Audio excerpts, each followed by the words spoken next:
सर्वप्रथम तो भगवान गणेश जी को नमस्कार है। अब मैं आपको बृहस्पतिवार की व्रत कथा सुनाऊंगी। आप ध्यान से सुनिए।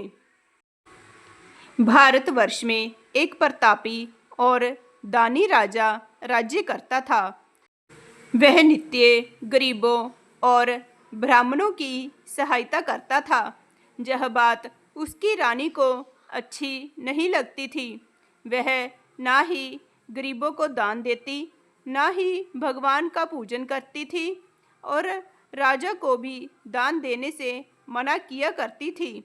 एक दिन राजा शिकार खेलने वन को गए हुए थे, तो रानी महल में अकेली थी।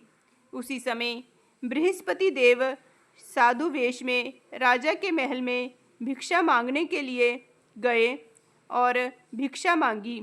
रानी ने भिक्षा देने से इनकार कर दिया और कहा, हे साधु महाराज, मैं तो दान पुण्य से तंग आ गई हूँ। मेरे पति सारा दिन धन लुटाते रहते हैं। मेरी इच्छा है कि हमारा सारा धन नष्ट हो जाए, फिर ना रहेगा बांस, ना बजेगी बांसुरी। साधु ने कहा, देवी, तुम तो बड़ी विचित्र हो।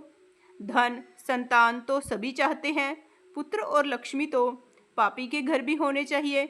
यदि तुम्हारे पास अधिक है तो भूखों को भोजन दो, प्यासों के लिए प्याऊ बनवाओ, मुसाफिरों के लिए धर्मशालाएं खुलवाओ। जो निर्धन अपनी कुंवारी कन्याओं का विवाह नहीं कर सकते, उनका विवाह करवा दो। ऐसे और भी कई काम हैं जिनके करने से तुम्हारा यश लोक परलोक में फैलेगा। परंतु रानी पर उपदेश का कोई प्रभाव नहीं पड़ा। वह बोली, महाराज, आप मुझे कुछ न समझाएं। मैं ऐसा धन नहीं चाहती जो हर जगह बांटती फिरूं। साधु ने उत्तर दिया, यदि तुम्हारी ऐसी इच्छा है तो तथास्तु। तुम ऐसा करना कि बृहस्पतिवार को घर लीपकर पीली मिट्टी से अपना सिर धोकर स्नान करना, भट्टी चढ़ाकर कपड़े धोना। ऐसा करने से तुम्हारा सारा धन नष्ट हो जाएगा। इतना कहकर वे साधु महाराज वहाँ से अलोप हो गए। साधु के अनुसार कई बातों को पूरा करके रानी को केवल 3 बृहस्पतिवार ही बीते थे कि उसकी समस्त धन संपत्ति नष्ट हो गई। भोजन के लिए राजा का परिवार तरसने लगा। तब एक दिन राजा रानी से बोला कि हे रानी, तुम यहीं रहो, मैं दूसरे देश को जाता हूँ, क्योंकि जहाँ पर सभी लोग मुझे जानते हैं, इसलिए मैं कोई छोटा कार्य नहीं कर सकता। ऐसा कहकर राजा परदेश चला गया। वहाँ वह जंगल से लकड़ी काट कर लाता और शहर में बेचता। इस तरह वह अपना जीवन व्यतीत करने लगा। इधर राजा के परदेश जाते ही रानी और दासी दुखी रहने लगी। एक बार जब रानी और दासी को 7 दिन तक बिना भोजन के रहना पड़ा, तो रानी ने अपनी दासी से कहा, हे दासी, पास ही के नगर में मेरी बहन रहती है। वह बड़ी धनवान है। तू उसके पास जा और कुछ ले आ, ताकि थोड़ी बहुत गुजर बसर हो जाए। दासी रानी की बहन के पास गई। उस दिन गुरुवार था और रानी की बहन उस समय बृहस्पतिवार व्रत की कथा सुन रही थी। दासी ने रानी की बहन से अपनी रानी का संदेश दिया, लेकिन रानी की बड़ी बहन ने कोई भी उत्तर नहीं दिया।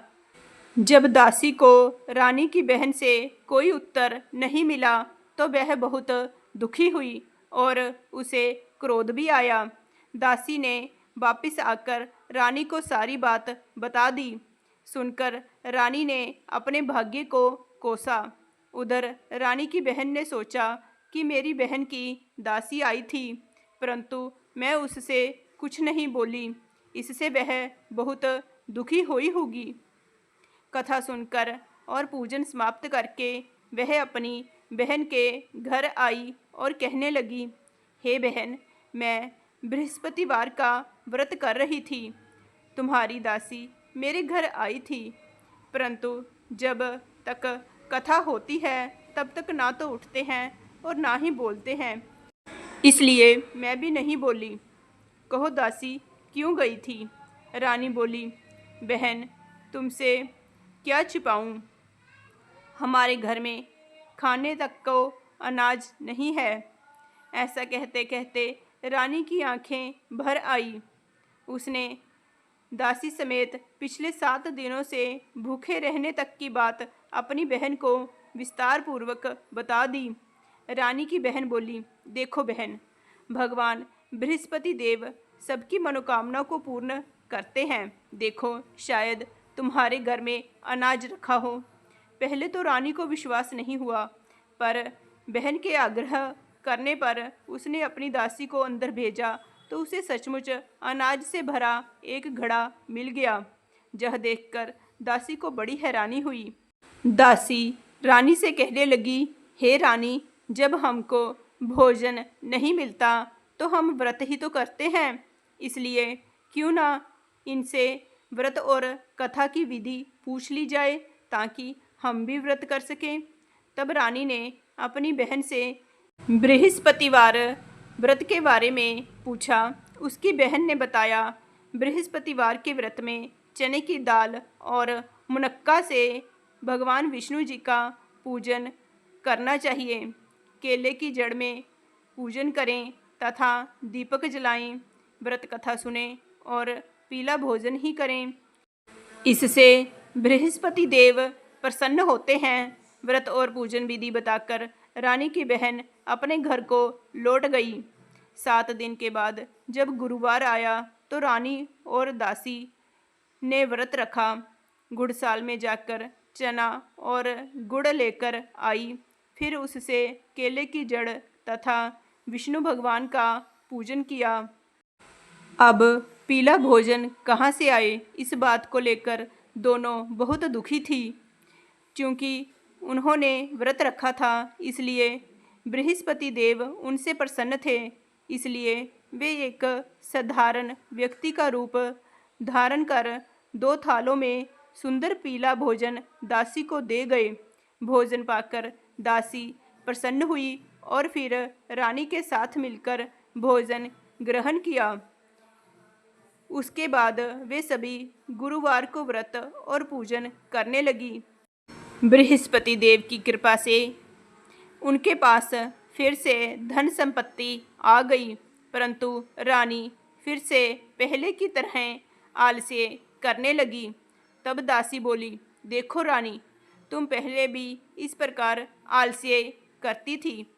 तुम्हें धन रखने में कष्ट होता था, इस कारण सभी धन नष्ट हो गया, और अब जब भगवान बृहस्पति की कृपा से धन मिला है तो तुम्हें फिर से आलस्य होता है।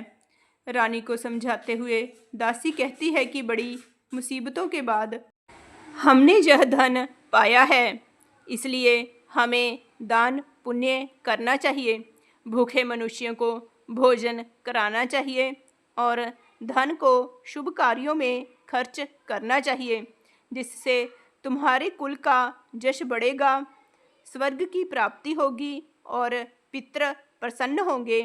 दासी की बात मानकर रानी अपना धन शुभ कार्यों में खर्च करने लगी, जिससे पूरे नगर में उसका यश फैलने लगा।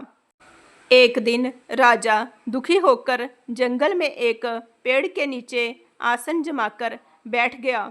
वह अपनी दशा को याद करके व्याकुल होकर रोने लगा। बृहस्पतिवार का दिन था। एकाएक उसने देखा कि निर्जन वन में एक साधु प्रकट हुए। वह साधु वेश में स्वयं बृहस्पति देवता थे।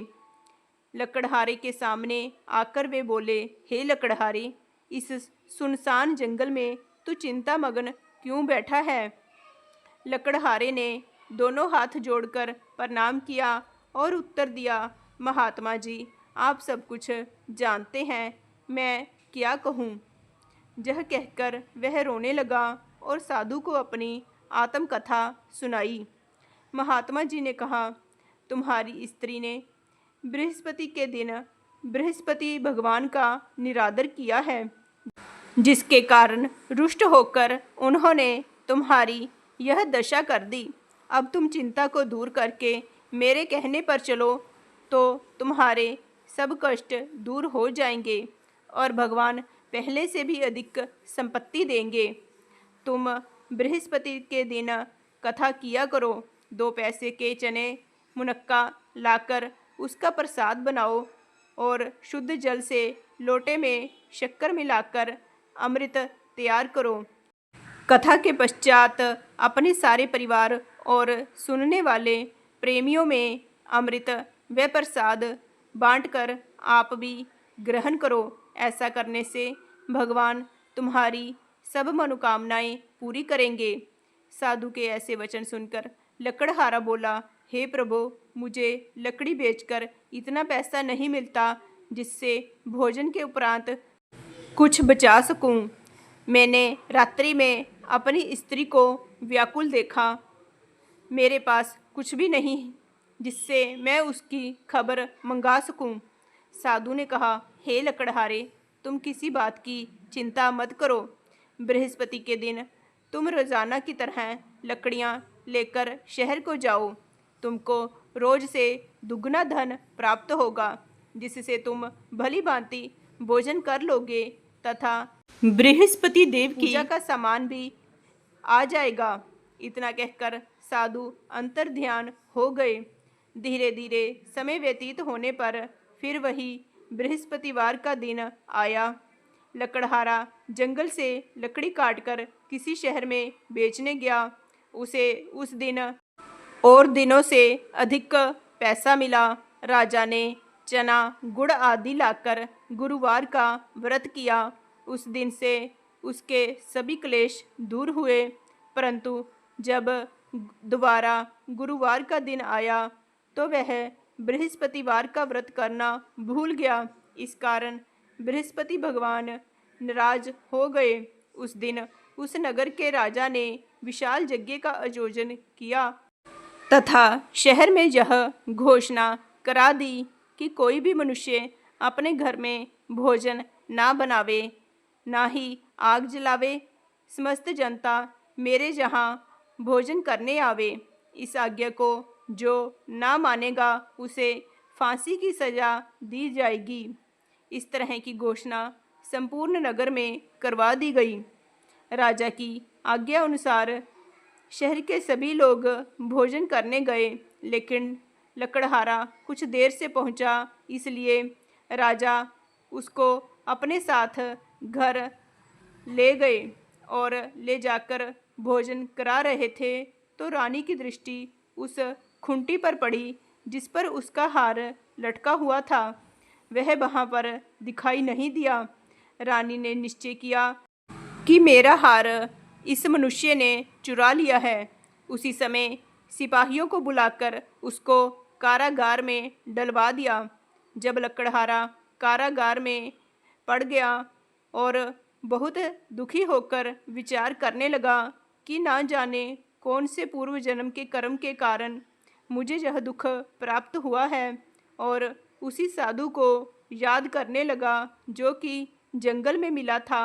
उसी समय तत्काल बृहस्पति देव साधु के रूप में प्रकट हुए और उसकी दशा को देखकर कहने लगे, अरे मूर्ख, तूने बृहस्पति देव की कथा नहीं की, इस कारण तुझे दुख प्राप्त हुआ है। अब चिंता मत कर। बृहस्पतिवार के दिन कारागार के दरवाजे पर 4 पैसे पड़े मिलेंगे। उनसे तू बृहस्पति देव की पूजा करना, तेरे सभी कष्ट दूर हो जाएंगे। बृहस्पतिवार के दिन उसे 4 पैसे मिले। लकड़हारे ने कथा कही। उसी रात्रि को बृहस्पति देव ने उस नगर के राजा को स्वप्न में कहा, हे राजा, तुमने जिस आदमी को कारागार में बंद कर दिया है वह निर्दोष है, वह राजा है, उसे छोड़ दो।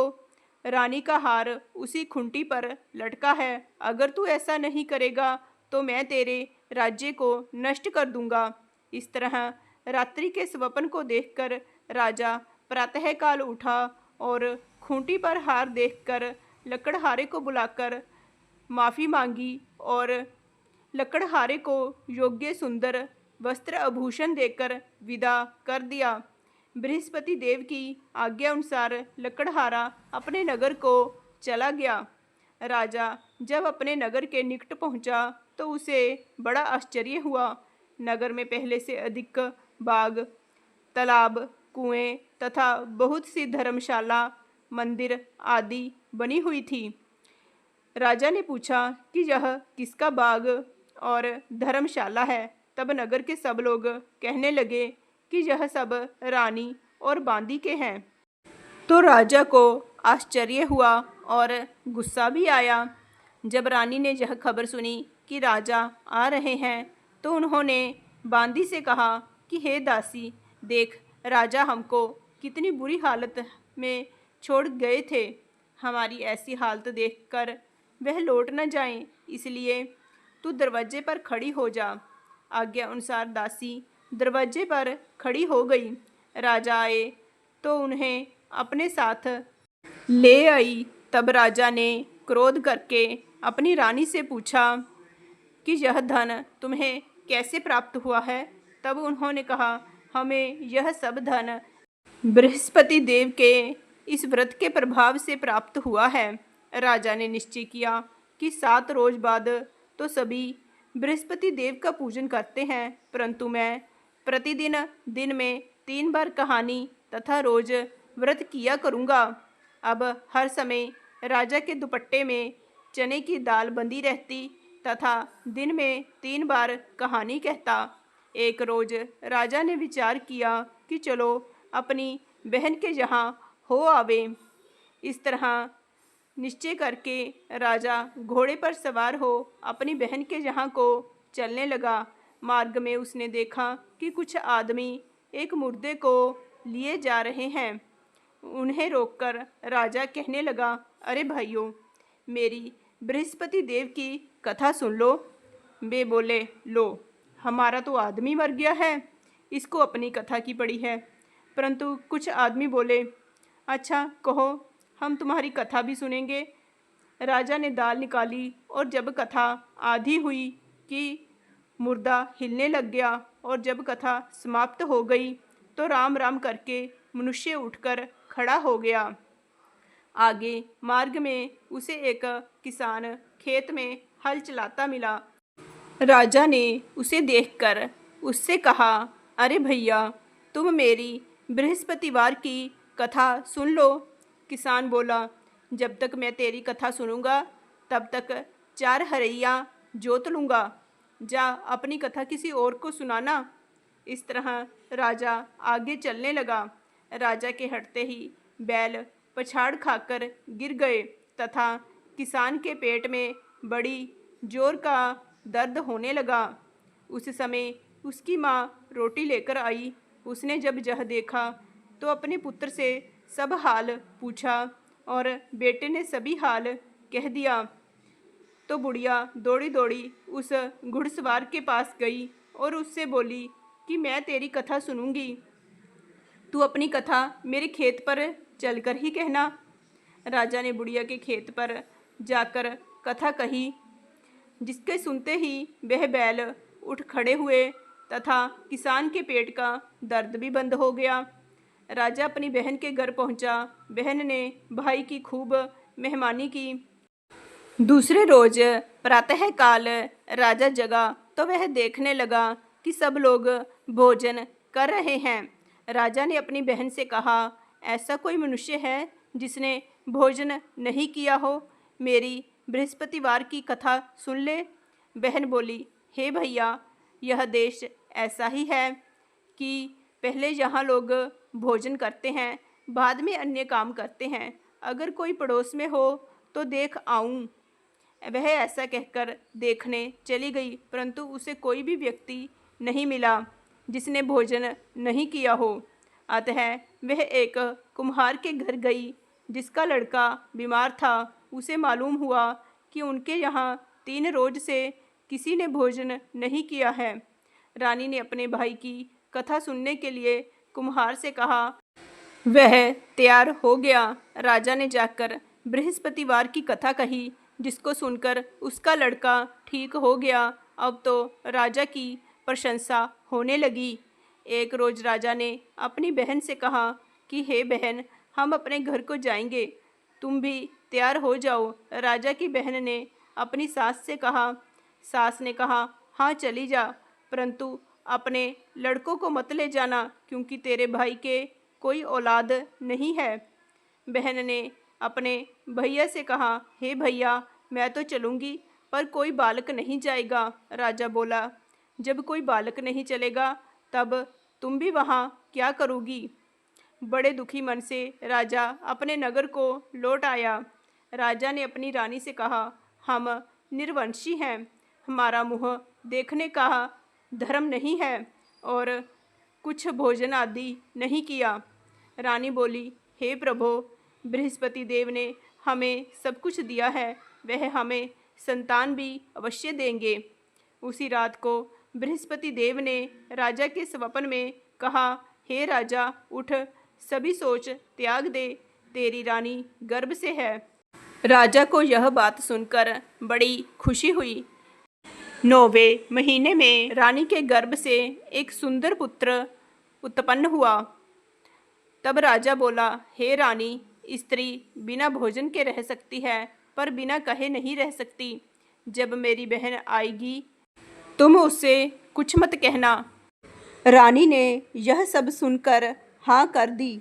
जब राजा की बहन ने यह शुभ समाचार सुना तो वह बहुत खुश हुई तथा बधाई लेकर अपने भाई के यहाँ आई।